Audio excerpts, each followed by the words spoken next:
আমাকে ক্ষমা করবেন, আমি আপনাকে দুর্বল দেখতে পাচ্ছি। আমি এই মহান সংসদের অভিভাবক হিসাবে মাননীয় স্পিকারের প্রতি বিনয়ী অনুরোধ করব যে আপনার অভিভাবকত্বের জায়গাটা আপনি সুদৃঢ় করুন। আমাকে ক্ষমা করবেন, আমি আপনাকে দুর্বল দেখতে পাচ্ছি। আমি চাই আপনি বলিষ্ঠ কমান্ডার হয়ে, অভিভাবক হয়ে এই সংসদ চালাবেন।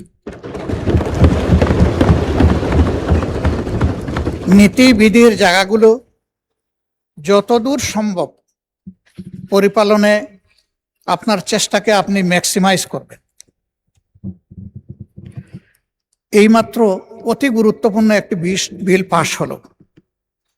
এই বিলটা তো দেশের স্বার্থে, সকলের প্রয়োজন, দেশের উন্নয়নের জন্য প্রয়োজন, বেকারত্ব দূর করার জন্য প্রয়োজন, কর্মসংস্থান সৃষ্টির জন্য প্রয়োজন, অর্থনীতির চাকাকে সচল করার জন্য প্রয়োজন। সেই বিলটা মনের মতো করে আমরা অংশগ্রহণ করতে পারলাম না বলে আমাদের আক্ষেপ থেকে গেল। আমরা তো চাই যে এইগুলাতে আমরা মনের মতো করে অংশগ্রহণ করি। আমার অনুরোধ থাকবে ভবিষ্যতে এই লেখুনাগুলা না রেখে